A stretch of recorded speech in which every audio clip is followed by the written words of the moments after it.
Merci à Mme Krebs de sa présentation. Un projet ambitieux en plusieurs étapes avec des tas de questions encore ouvertes. On débattra de tout cela tout à l'heure. J'ai le plaisir de passer la parole maintenant à Vidal Benchimol et à Sophie Jeunecamp pour nous parler du projet de Schlieren. C'est une autre façon d'aborder les écoquartiers avec évidemment pas mal de similitudes. Bonjour à tous. Permettez-moi tout d'abord de vous parler un peu de mon activité. Comme M. Maillard l'a dit tout à l'heure, je suis un promoteur et maître d'ouvrage. C'est un métier qui consiste essentiellement à vendre des clés. En France, on parle entre collègues, c'est comme cela qu'on désigne les logements qu'on construit et qu'on commercialise. On parle de clés.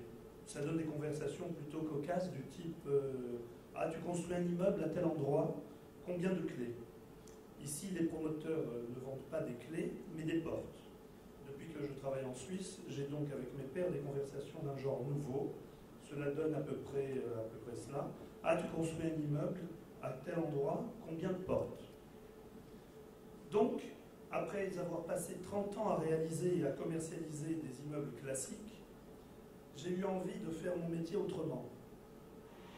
J'ai voulu me préoccuper davantage de tout ce qu'il y a devant les portes, derrière et tout autour. Et j'ai placé au centre de mes préoccupations non plus la pierre et l'investissement, mais ceux à qui ces biens sont destinés.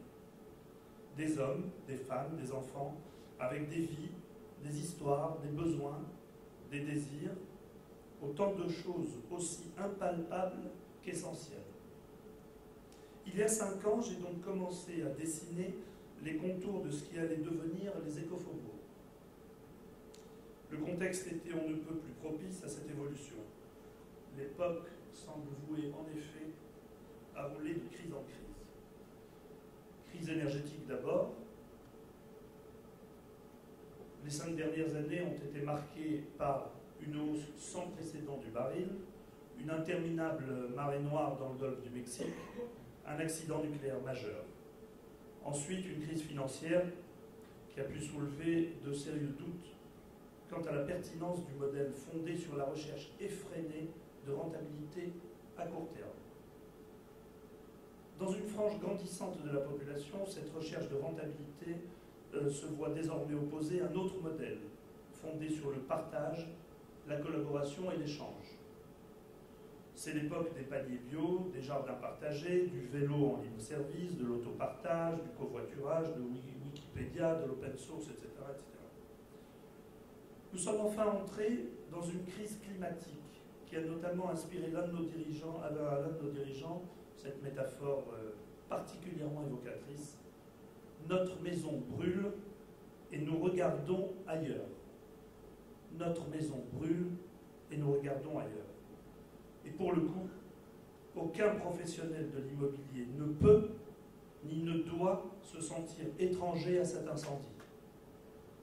Comme vous le savez, le secteur de la construction porte une lourde responsabilité dans le changement climatique, et d'autant plus qu'il fait la part belle à l'étalement urbain et à la voiture, comme l'a précisé Mme Krebs tout à l'heure. Dans un tel contexte, les écofaubourgs ont pour ambition de répondre à leur manière et à une échelle qui est celle du programme privé, à une série de questions.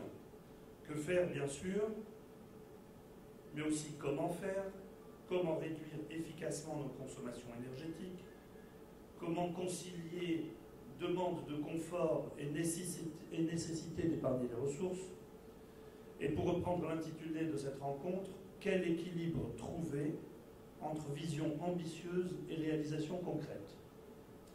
Les labels tels que Minergie fournissent un début de réponse, mais un début seulement à mon sens. Concevoir des bâtiments peu gourmands en énergie, c'est bien, c'est même nécessaire, mais ce n'est pas suffisant dans un contexte où la question du logement est indissociable de celle de la mobilité, autre grande consommatrice d'énergie. Il m'a semblé en somme que la seule réponse possible était globale et touchait aussi bien aux techniques de construction qu'à l'économie de fonctionnalité et plus largement à la sociologie de l'habitat, ce qui vient d'être confirmé par l'exposé de Mme Krebs. Bref, il s'agissait de ne pas ramener les paradigmes du développement durable à sa seule dimension écologique. Pour mieux vous décrire ce que sont les écofaubourgs, je souhaiterais à présent vous montrer un petit film d'animation. Je vous demanderai donc 2 minutes et 8 secondes d'attention.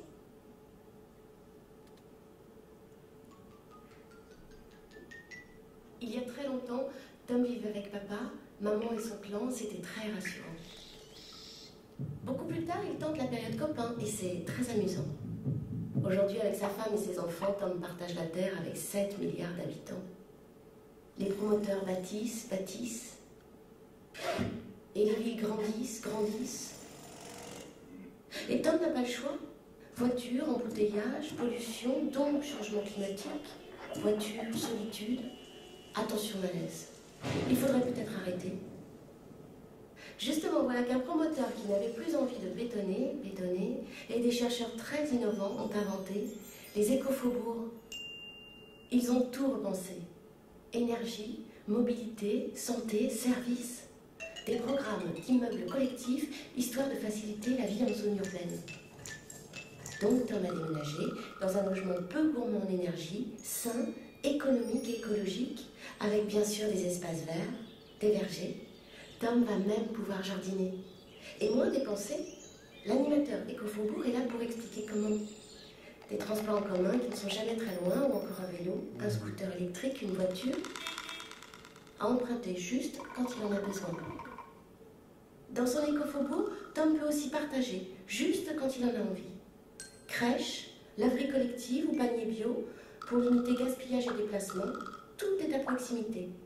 Tom a donc le temps de discuter, rencontrer ses copains, enfin, ses voisins. Alors, les écofaubourgs en 2 mots? Une conception globale de l'habitat pour améliorer la vie de Tom, sa famille et ses voisins qui pourront vivre tranquilles en plein cœur de la ville.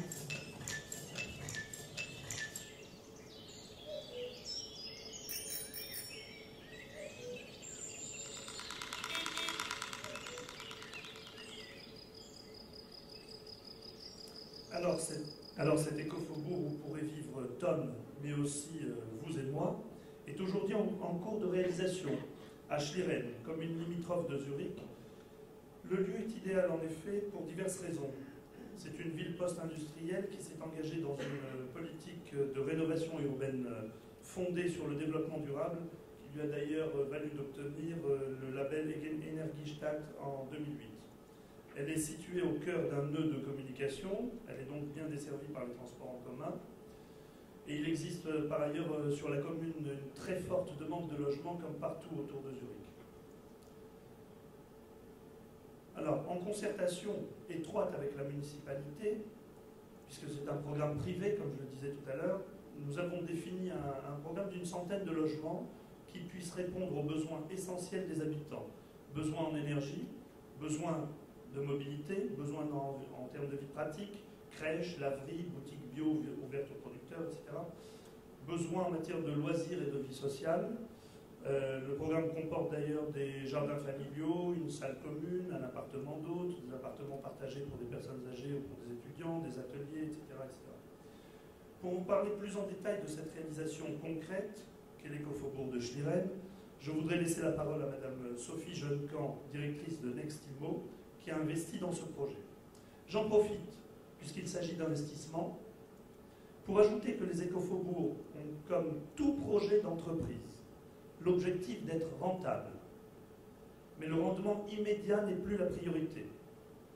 La valorisation du bien passe aussi par des indicateurs extra-financiers, tels que la qualité de vie des habitants, leur satisfaction ou leur bien-être.